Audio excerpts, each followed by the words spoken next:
Bonjour, aujourd'hui je vais faire un pastel, une nature morte en forêt, des pommes en forêt. Le thème est en fait organisé autour d'un symbole un petit peu amusant, la pomme, dans un monde gris. En fait la pomme, symbole de vie, de féminité quelque part. Voilà, c'est le thème. Et donc je commence par un dessin assez improvisé en fait. Je ne l'ai pas particulièrement étudié dans le détail.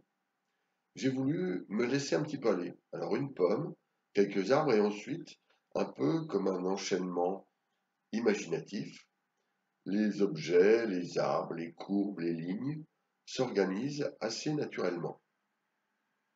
Là, je suis en train de dessiner avec un crayon pierre noire ou plutôt non, un pastel très foncé. Non, c'est une pierre noire.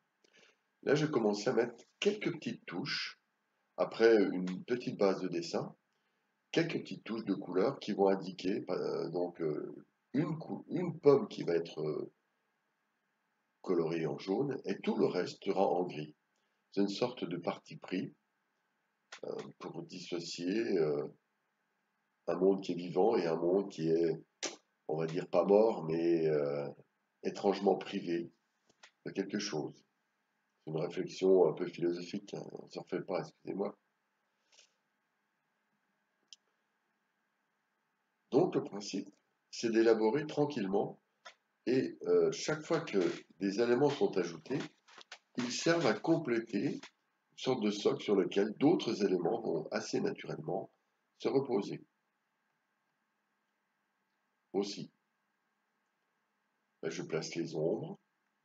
Au fond, je mets quelques petites taches qui vont différencier l'ombre et la lumière, mais très légèrement.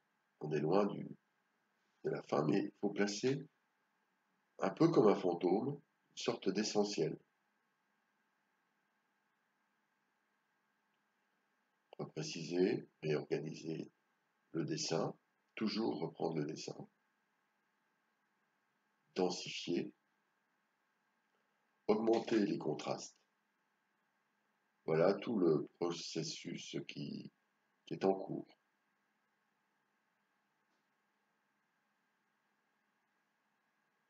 En fait, vous noterez que tout en ayant travaillé de manière globale, l'ensemble du tableau par des petits traits, des petites traces fantomatiques, eh bien, j'ai mis une zone centrale qui s'organise, mais je vais de l'ensemble, du global au particulier sans arrêt. Je ne fais pas un endroit, puis un autre comme un puzzle. Je fais une sorte de globalité dans lequel s'insère une petite partie qui va servir, comme là le cas des deux pommes, la pomme jaune complète et le quartier de pommes, qui vont servir de locomotive à l'avancement du tableau.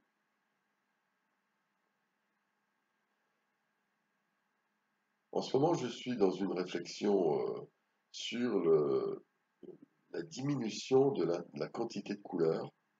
Je trouve qu'il y a quelque chose de très séduisant dans ce qui est grisaille. Dans les grisailles, j'ai fait plusieurs tableaux dans cet esprit.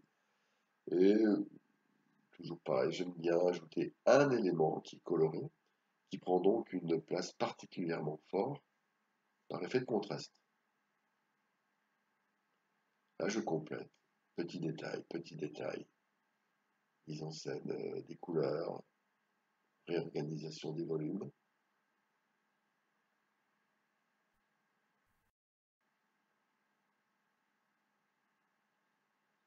Là, je travaille en alternance avec des crayons et parfois des bâtonnets de pastel assez durs. Pour l'instant, je ne mets pas de pastel très tendre parce que ce dessin, ce tableau, se rapproche d'une logique de... Donc si je mets des pastels trop tendres, ça fera des touches trop grandes pour l'instant. J'ai fait un saut quantitatif parce que je ne voulais pas que cette vidéo dépasse les 10 minutes. Donc reprécision, toujours, réorganisation du détail, avec le plus de minutie possible.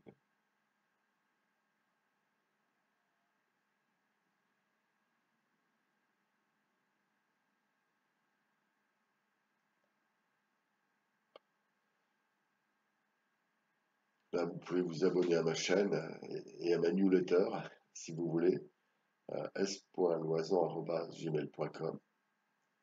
Cette newsletter permettra d'indiquer les expositions, les stages, tout un processus que j'aime mettre en route autour de l'art, des conférences, etc., des écrits, et voilà.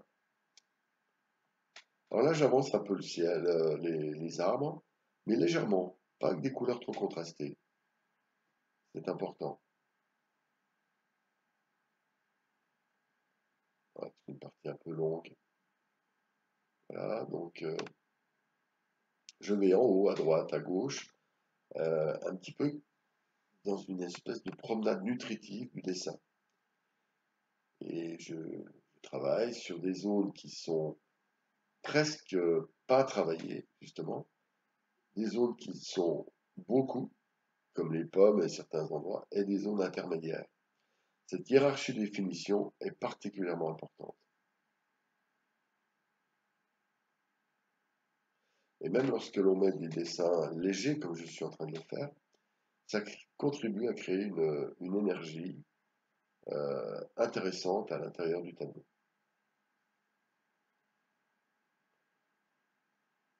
Voilà, donc là, je reprécise avec un crayon, je travaille les modelés tranquillement.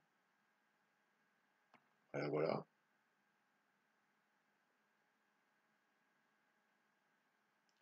Estompage avec le doigt, n'oublions pas. Et tout ça donc contribue à une espèce de mise en mouvement d'effet de matière. Et actuellement aussi, je retravaille un petit peu l'ombre et la lumière des arbres pour donner du volume. J'intensifie maintenant les ombres, le clair et l'obscur dans le ciel, sur le sol, tout en reprécisant le dessin. C'est un jeu permanent, très souple, c'est important que ce soit amusant, parce que si nous sommes dans une logique de crispation et de un petit peu d'anxiété, on ne peut pas être créatif. La démarche créative est avant tout un amusement. On ne peut être vraiment sérieux que si on s'amuse. Alors certains me demandent, mais pourquoi vous mettez ça, pourquoi vous mettez ça à tel endroit, etc. Eh bien, je vais vous donner la réponse. Prenez un cahier et pour noter. Eh bien, quand je fais quelque chose, c'est parce que c'est mon bon plaisir. En fait, c'est amusant. Il ne faut, à mon avis, jamais s'excuser ou justifier quelque chose que vous faites, alors que cette chose a été portée par votre intuition, votre envie, votre plaisir de peindre.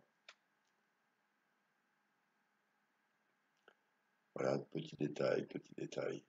Donc cette somme de détails devient de plus en plus fine et à la limite, nous sommes maintenant dans le superflu, c'est-à-dire je pourrais passer 3 heures à finir le tableau, ça n'apporte rien à la vidéo. Et là, par contre, je fais un petit estompage au pinceau chinois. Vous voyez, c'est un pinceau avec des poils très très doux. Et je caresse la plupart des zones, mais très délicatement, et pas partout pareil.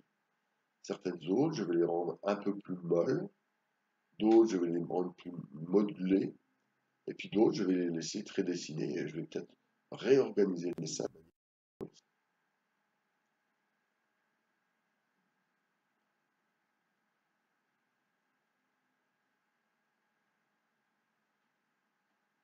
Ah, un trou. Voilà, donc, de nouveau, travail au crayon, délicatement, volume, dessin, crayon, et c'est sans fin. Voilà, donc vous avez vu la méthode, elle est finalement assez simple, sobre.